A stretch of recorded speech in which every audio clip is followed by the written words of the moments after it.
बिस्मिल्लाहिर्रहमानिर्रहीम अस्सलाम वालेकुम। मैं रिज़ीन हैदर मज़हर हूँ और आप मेरा ये वीलॉग देख रहे हैं। नाज़रीन, चीफ जस्टिस उमर अता बंदियाल ने हुकूमती नेटवर्क, जो पूरा एक नेटवर्क है जिस नेटवर्क में हुकूमत है, हुकूमत के हैंडलर्स हैं और वो तमाम लोग हैं जो इस वक्त मुल्क में आइन तोड़ना चाहते हैं, उस पूरे नेटवर्क की जई तई फेर दी है। और साथ ही साथ हुकूमत की जो कानून साजी थी, जो कानून साजी सोमोटो एक्शन के हवाले से थी, वो भी खत्म होने के दहाने पर आ चुकी है। और जस्टिस काजी फाइज ईसा की कहानी भी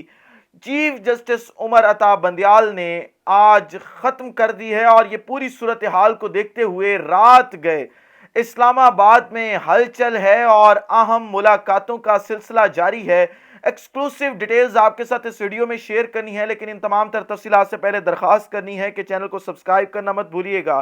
बेल आइकन को भी दबा दीजिएगा ताकि मेरे आने वाली तमाम तर वीडियोस आप तक पहुंचती रहें और आपको और मेरा जो ये तस्वीर और आवाज़ की दुनिया का साथ है ये बरकरार रह सके। नाज़रीन, सो मोटो एक्शन के नतीजे में बनने वाली हुकूमत, जब अपने पर बात आई है तो उस हुकूमत को सो मोटो एक्शन से मसला हो गया है, पहली बात। दूसरी बात कि वो जस्टिस काजी फाइज ईसा जो सारी जिंदगी सो मोटो एक्शन को डिफेंड करते रहे, आप उनकी पुरानी तकारीर उठा के देखें जो उन्होंने मुख्तलिफ अदारों में की, मुख्तलिफ स्कूल्स में की, कॉलेजेस में की, उन तमाम तकारीर में जस्टिस काजी फाइज ईसा जो है वो सो मोटो एक्शन को डिफेंड करते रहे। लेकिन जब बात अपने पर बनाई, जब अपने केसेस खत्म करवाने की डील सामने आई कि हम आपको क्लियर चिट दे देते हैं,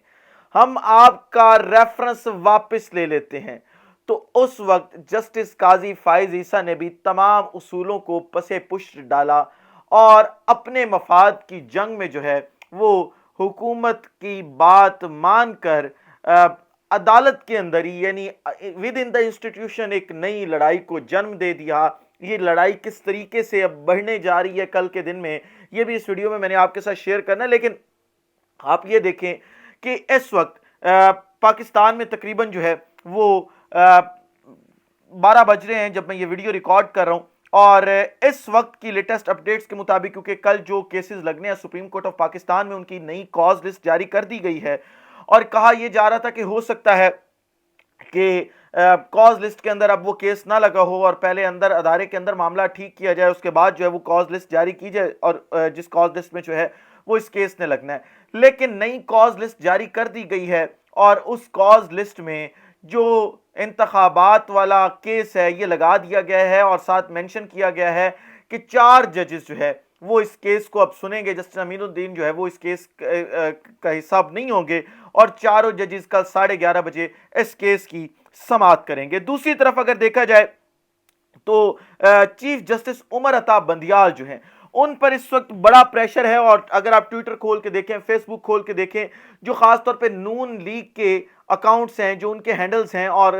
बड़े हैंडल्स उनमें से जो हामिद मीर, क्योंकि मैं उसे आजकल नून लीग, बल्कि पहले दिन से मैं नून लीग का ही हिस्सा समझता हूँ, हामिद मीर, आसमा शिराजी, ये तमाम लोग जो हैं इनके आप अकाउंट्स उठा के देखें तो ये वो लोग हैं जो इस वक्त क्लेम कर रहे हैं कि चीफ जस्टिस उमर अता बंदियाल पर इतना प्रेशर बना दिया गया है कि चीफ जस्टिस उमर अता बंदियाल कल के दिन में इस्तीफा दे देंगे। मैं आपको यहां पे एक चीज क्लियर कर दूं, मुझे जराए ने जो खबर दी है वो ये है कि चीफ जस्टिस उमर अता बंदियाल ने एक चीज डिसाइड कर ली है और वो ये है कि अब अगर लड़ाई बनती है तो हम भी लड़ेंगे। मैं कभी भी जस्टिस सजाद अली शाह नहीं बनूंगा। आपको उससे याद होगा 90s के अंदर 1997 में क्या हुआ था कि चीफ जस्टिस सजाद अली शाह जो है उनको घर जाना पड़ा था सिर्फ इस वजह से कि जो नवाज शरीफ है इन्होंने अदलिया को 2 हिस्सों में तकसीम किया था। और यही सेम सिनेरियो नून लीग ने उस वक्त भी बनाया था जो सिनेरियो इस वक्त बनाया है। और हमेशा से इनका ये वतीरा रहा है कि ये जजेस को आपस में लड़ाकर और अपने जो मामलात हैं वो तय करना चाह रहे होते हैं। उस वक्त की जो बेनजीर भुट्टो थी उनके, क्योंकि आप बेटे जो है वो हुकूमत का हिस्सा है, लेकिन बेनजीर भुट्टो की उस वक्त की आप स्टेटमेंट्स उठा के देखें, बेनजीर भुट्टो ने उस वक्त कहा था کہ جو نواز شریف ہے اس نے اپنی ضمانتیں کرنے کے لیے، اپنے کیسز ختم کروانے کے لیے سپریم کورٹ کو توڑا، اور جس کے نتیجے میں چیف جسٹس سجاد علی شاہ جیسے ایماندار شخص کو گھر جانا پڑا. اور آپ کو یاد ہوگا اگر آپ اس وقت پہ تھے یا آپ نے تاریخ پڑھی ہے تو چیف جسٹس سجاد علی شاہ اکیلے ہی گھر گئے تھے، باقی ججز گھر نہیں گئے تھے. لیکن اب جسٹس بندیال جو ہیں انہوں نے فیصلہ کر لیا کہ میں گھر نہیں جاؤں گا، اگر حکومت لڑائی لڑنا چاہتی ہے تو میں حکومت کے ساتھ لڑائی لڑوں گا، اور اپنے آخری دم تک آئین پاکستان جس کا میں نے حلف اٹھایا ہے اس آئین پاکستان کا دفاع کروں گا، چاہے مجھے کسی بھی پلیٹ فارم پہ جانا پڑے. دوسری طرف حکومت کا ایک اہم ترین اور بڑا خطرناک پلان سامنے آ گیا، اور وہ پلان یہ ہے کہ کل جب چیف جسٹس کی سربراہی میں یہ 4 رکنی بینچ سماعت کا آغاز کرے گا تو جو قاضی فائز عیسیٰ ہیں، قاضی فائز عیسیٰ نے کیونکہ ایک آرڈر پاس کیا ہے تو قاضی فائز عیسیٰ اپنے اس جج سمیت جس کے ساتھ مل کر وہ آرڈر پاس کیا گیا ہے اس چیز کا کیس کریں گے، اور یہ ریفرنس دائر کروایا جائے گا کہ جو عمر عطا بندیال اور وہ چاروں ججز ہیں انہوں نے جو توہین عدالت ہے وہ کیا، اور اس نتیجے میں جو ہے وہ ان تمام ججز کو معزول بھی کر دیا جائے گا. یہ اس وقت گیم کھیلنے کی یہ حکومت کوشش کر رہی ہے، اور انہوں نے پورا معاملہ طے کر دیا. آپ کے سامنے ہے کہ اجرت بھی پہلے دے دی گئی ہے، یعنی کام ابھی آدھا ہوا ہے اور آدھا ہونا باقی ہے، لیکن اجرت پہلے دے دی گئی ہے. لیکن آپ ذرا یہ سینیریو چیک کریں اس وقت پورے ملک کے اندر کیا چل رہا ہے کہ صرف اپنی حکومت بچانے کے لیے اور انتخابات کو ڈیلے کرنے کے لیے اس ملک کا آئین تک توڑا جا رہا ہے. قانون کہیں پر ایگزسٹ نہیں کر رہا، اور جو قانون کے رکھوالے اپنے آپ کو کہتے تھے وہ بھی تمام کے تمام لوگ جو ہے وہ اس وقت اس قانون شکنی کے اندر جو ہے وہ برے طریقے سے ملوث دکھائی دے رہے ہیں. ساتھ ہی ساتھ اس پوری صورتحال کے اندر کیونکہ لڑائی کا ماحول بن چکا ہے اس وقت اسلام آباد میں، تو شہباز شریف نے بڑی اہم ملاقاتیں شروع کر دی ہیں کیونکہ ہلچل ہے کہ چیف جسٹس کچھ بھی کر سکتے ہیں کل کے دن کے اندر. تو اب یہ فیصلہ کر کے کیا گیا ہے کہ کیونکہ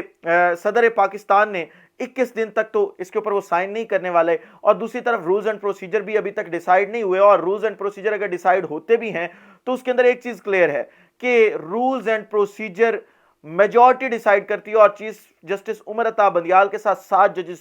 ان کے ساتھ کھڑے ہیں، 8ویں وہ خود ہیں، لہٰذا ان کی وہاں پہ بھی میجورٹی ہے. تو رولز اینڈ پروسیجر تو وہ اپنی مرضی کے بنوا لیں گے. اس پورے سینیریو کو مد نظر رکھتے ہوئے کہ rules and procedure chief justice اپنی مرضی کے بنا سکتے ہیں، اسلام آباد میں کچھ دیر پہلے بڑی اہم ملاقات ہوئی ہے، اور پی ڈی ایم ٹولے کی جانب سے فضل الرحمان جو ہے وہ شہباز شریف کے پاس پہنچے ہیں، اور ذرائع نے یہ خبر دی ہے کہ فضل الرحمان نے یہ کہا ہے کہ پوری پی ڈی ایم آپ کے ساتھ کھڑی ہے، میں تمام لوگوں سے مشاورت کر کے آ رہا ہوں، اب کی بار آپ چیف جسٹس آف پاکستان کے ساتھ لڑائی لڑ لیں، ہم آپ کے ساتھ کھڑے ہوں گے. یہ جج کون ہوتا ہے ہمیں پابند کرنے والا چیزوں کے اوپر، اور ہمیں یہ کہنے والا کہ اس ملک کے اندر انتخابات کروائیں، اس ملک کے اندر جو ہے وہ انتخابات تو ہر حالت میں ہوں گے. یہ اس وقت کی تمام تر خبریں جو میں نے آپ کے سامنے شیئر کر دی ہیں. اگلے ولاگ میں دوبارہ ملاقات ہوتی ہے. اپنا خیال رکھیں، اپنے کے لوگوں کا خیال رکھیں، وطن عزیز پاکستان کا خیال رکھیں. اس وطن عزیز پاکستان کو اور آپ تمام لوگوں کا اللہ حامی و ناصر ہو. پاکستان زندہ باد.